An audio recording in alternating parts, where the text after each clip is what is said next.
Kaçan hareket bolganda, bирок hareket kuru ele hareket emez. Al buğdaydan dalı bilen hareket boş ket. Oşonda un çıkar. Tegirmen egerde buğdaysıyla aylana verse ondan un çıkmaydı. Belki üstüne buğday salınan ana un çıkarar. Peygamberimiz sallallahu aleyhi ve sellem ümmetini hareketke salıp gitti. Birinci günde neler? Daim harekette bolgular. Emdeki harekette Sevgili en жақсы ümmet kuntum hayra ummetin. Seler en жақсы ümmet boldular. Kaçan en жақсы nerse hareketke kelgende en жақсы nerse tarqaydı. Eğer jaman nerse hareketke kelse jaman nerse tarqaydı. Seler en жақсы ümmet boldular. Allah'ın hükmüne amanatçısılar. Allah'a iman keltiresiniz. Rasul'a ergeçesiniz. Oşun üçün silerdi hareketke salıp gitti. Selerin sebeplerinden Allah'ın itaatı tarqasın. Peygamber'in sünneti tarqasın. Jaşoğunun maksatı tarqasın insanlarga. En жақсы ümmet degenden sebebi şu.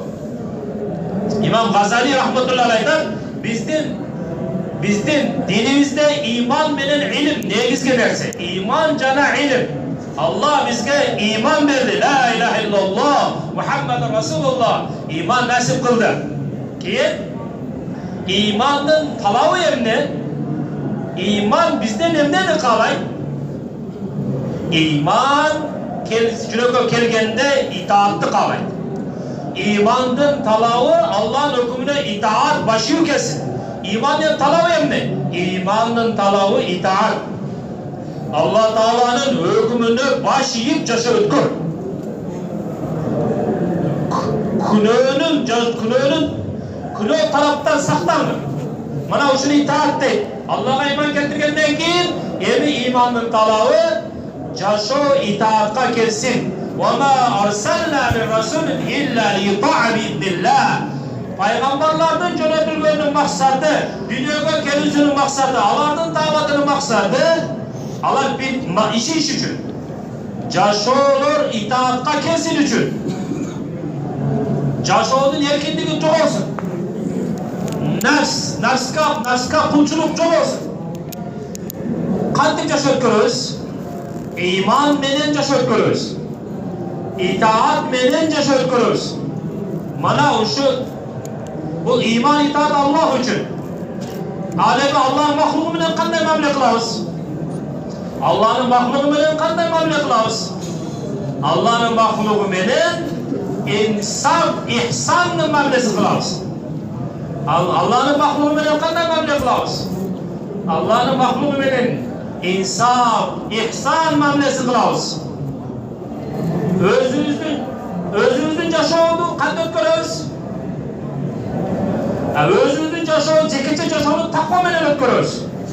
Sebebi her bir insanda Allah Teala takvalık münes koyman. فَاَلْهَمَهَا فُجُورَهَا وَتَقْوَاهَا Her insanın yüreğinde iki güç koyulgan. Bir güç kılığı koyulgan, ikinci güç takva koyulgan. Mana biz şunu iki derse koyulgan biz içimizge. Bizde kınökör bola güç var. Bizde takva bola güç var. Peygamberler gelip şunu aytdı. Seler kınökör bola güçü gördü çok kılgılar. Anı çok kılamayısın, al koyulgan. Anı bas kılar. Anı tıy kılar. Alemi Allah'a başı yettirulan güçü gördü kavay kılı. Anı çıkar kılar. Abu Hurayra Peygamberden ruhsat sorar. Ya Resulallah. Men söz düşünde kasılar mı? Ustap kaldılar mı oturup? Yok, tavakla. Abu Hurayra radıyallahu ta'ala'nın Peygamberden ruhsat soradı. Men jaşmın. Men üylönmünge mende karajat yok. Men kedeymin. Men korkamın. Bir kilo kılıp koygandan korkamın. Men jigitlik aldırıp kilo kılgandan korkamın. Sizden ruhsat soraymın. Men özümü bıçı salayım dedi. Kandayla canavarları bıçı salam.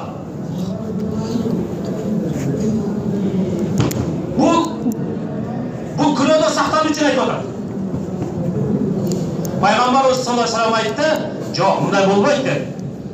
Bunday bo'lmaydi. Bunday bo'lmaydi. Nimaga? Bu senin tabiatına karşı narsadir. Allah qanday kuch bergan bo'lsa, ani cho'q qilganga hech qanday ruxsat yo'q.